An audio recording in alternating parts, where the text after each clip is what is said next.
নমস্কার বন্ধুরা, আমার নতুন ভিডিওতে আপনাদের অনেক অনেক স্বাগতম। এই ভিডিওর মাধ্যমে আমি জানাবো এই অন্নপূর্ণা ভান্ডার ফর্মের সাথে কি কি ডকুমেন্টস লাগতে চলেছে, তাই ভিডিওটি একদম শেষ পর্যন্ত দেখুন। একটি ডকুমেন্টস মিস হতে গেলে আপনার হতে পারে ৩,০০০ টাকা হাতছাড়া। তো চলো দেখে নেওয়া যাক তোমাদের কি কি ডকুমেন্টস লাগতে চলেছে।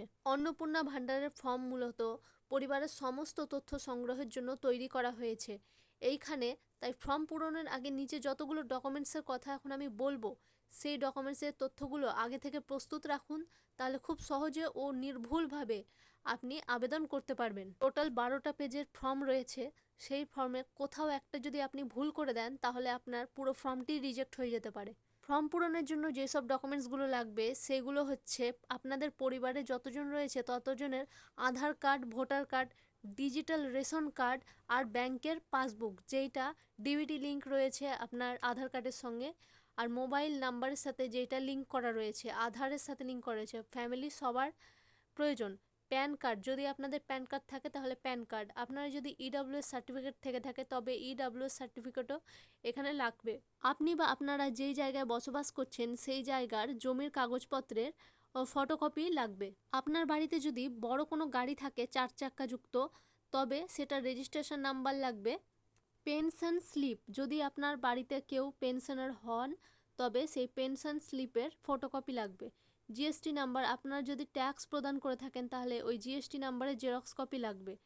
স্বাস্থ্য বিমার তথ্য, আপনারা যদি স্বাস্থ্য বিমা থেকে কোনো সুযোগ সুবিধা পেয়ে থাকেন কিংবা প্রাইভেট ইন্স্যুরেন্স যে ডিটেলসটা রয়েছে, আপনারা প্রাইভেট দিক থেকে যদি কোনো সুযোগ সুবিধা পেয়ে থাকেন তবে সেইটার জেরক্স কপি লাগবে। স্কুলের তথ্য, আপনাদের বাচ্চারা যে স্কুলে পড়ে সে স্কুলের তথ্য লাগবে। কোনো সরকারি প্রকল্পে ডিবিটি সুবিধা যদি আপনারা পেয়ে থাকেন সেই সুবিধার তথ্যটা আপনারা ফর্মের সাথে অ্যাটাচ করে দেবেন। ফর্ম ফিল আপের সময় আপনাকে কি কি দিকে লক্ষ্য রাখতে হবে সেই সমস্ত কথাগুলি আমি এখন বলবো। ফর্মে কি কি তথ্য দিতে হবে, আপনার ফুল ফ্যামিলি আইডেন্টিটি লাগবে, পরিবারের সকল সদস্যের নাম লাগবে, তাদের জন্ম তারিখ লাগবে, তাদের আধার কার্ড নাম্বার লাগবে, তাদের রেশন কার্ড নাম্বার লাগবে, তাদের ভোটার কার্ড নাম্বার লাগবে, তাদের সাথে আপনার কি সম্পর্ক রয়েছে সেই সম্পর্কটাও উল্লেখ করতে হবে। তার মোবাইল এবং ঠিকানা, মোবাইল নাম্বার ফর্মে দিয়ে দেবে। তোমার ফ্যামিলিতে যতজন সদস্য রয়েছে ততজন সদস্যরই ফুল ডিটেলস লাগবে। তার রেশন কার্ড যদি থেকে থাকে, রেশন কার্ডের ধরন, রেশন কার্ড ডিজিটাল রয়েছে না পুরনো মডেলের রেশন কার্ড রয়েছে, সেই তথ্যটাও এখানে দিতে হবে। কোন দোকান থেকে রেশন তুলে অথবা কি রেশন তিনি তোলেন না সেই জিনিসটাও ফর্মেতে দিয়ে দিতে হবে। পরিবারের সদস্য সংখ্যা কতজন সদস্য রয়েছে সেইটাও দিয়ে দিতে হবে।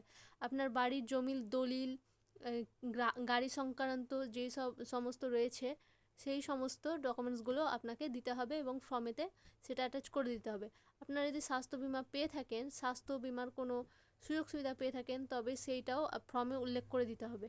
আপনার লাগতে চলেছে ইনকাম সার্টিফিকেট, এই ফর্মের সাথে ইনকাম সার্টিফিকেটের জেরক্সও দিয়ে দিবেন এবং ইনকাম আপনার বছরে কতটা আয় হচ্ছে, মাসে কতটা আয় হচ্ছে সেইখানে উল্লেখ করে দেবেন। কোনো প্রকল্পে যদি সুযোগ সুবিধা পেয়ে থাকেন, প্যান, জিএসটি, পেনশন, তো অবশ্যই সেইটাও আপনাকে ওখানে ফটোকপি দিতে হবে এবং ফর্মেও আপনাকে সেটা উল্লেখ করে দিতে হবে। আপনার বাচ্চা কোন স্কুলে পড়ে সেইটাও অবশ্যই সেখানে দিয়ে দেবেন। কোনো প্রকারের গভর্নমেন্টের কোনো স্কিমের আপনারা সুযোগ সুবিধা যদি পেয়ে থাকেন, যেরকম কন্যাশ্রী, রূপশ্রী, যুবশ্রী অথবা আপনারা সবুজ সাথী, এই ধরনের কোনো কিছু যদি পেয়ে থাকেন তবে সেটাও অবশ্যই সেখানে ফর্মে আপনারা উল্লেখ করে দেবেন। অথবা পূর্বে লক্ষ্মীর ভাণ্ডার পেতেন অথবা কৃষক বন্ধু পেয়েছেন সেটাও আপনাকে উল্লেখ করে দিতে হবে। কিছু গুরুত্বপূর্ণ বিষয় যেটা একদমই ভুল করা যাবে না, যেরকম আধার অনুযায়ী নামটা লিখতে হবে। আপনার আধার কার্ডে যে নামটা রয়েছে সেই নামটাই লিখুন। ব্যাংক অ্যাকাউন্ট ও আইএফসি ঠিকভাবে লিখুন। ভুল তথ্য দিলে ভবিষ্যতে সুবিধা বন্ধও হয়ে যেতে পারে। ফর্ম সাবমিট করার আগে সব তথ্য বারবার করে মিলিয়ে নিন। ফর্ম পূরণের সময় আপনাকে এই কয়েকটা জিনিস লক্ষ্য করতে হবে এবং ঠিকভাবে ফর্মটাকে ফিল আপ করতে হবে। আপনার নিকটবর্তী পঞ্চায়েত অথবা বিডিও অফিসে যদি ফর্মটা জমা নেয় তবে আপনারা সব সময় সেই অ্যাপ্লিকেশনের রিসিপ্ট কপিটা দিবে, সেই রিসিপ্ট কপিটা আপনারা নিয়ে বাড়ি চলে আসবেন। আপনি যে ফর্ম ফিল আপটা করেছেন সেই ফর্ম ফিল আপের প্রমাণটা আপনার ওই রিসিপ্ট কপিটাই দেওয়া থাকবে। পরবর্তীতে কোনো সমস্যা হলে সেই রিসিপ্ট কপিটা আপনার অনেক কাজে লাগবে। ফর্ম ফিল আপের আগে আপনারা সব ডকুমেন্টসগুলো এক জায়গায় গুছিয়ে নেবেন। আপনার ফোন নাম্বারটা সচল আছে কিনা সেইটাও ভালোভাবে চেক করে নেবেন। পরিবারের সকল সদস্যের তথ্য নিয়ে নেবেন। আর অনলাইন ফর্ম ফিল আপ যদি করেন তাহলে ফটোটা অবশ্যই পরিষ্কার আপলোড করবেন। আপনার বাড়ি যখন ভেরিফিকেশনের জন্য যাবে তখন সব আসল ডকুমেন্টসগুলো আপনারা দেখাবেন। আজকের মতো এই পর্যন্তই। চ্যানেলটাকে সাবস্ক্রাইব করে দিয়ে বেল আইকনটা ক্লিক করে রাখুন যাতে আপনাদের কাছে আপডেটগুলো খুব সহজেই পৌঁছে যায়।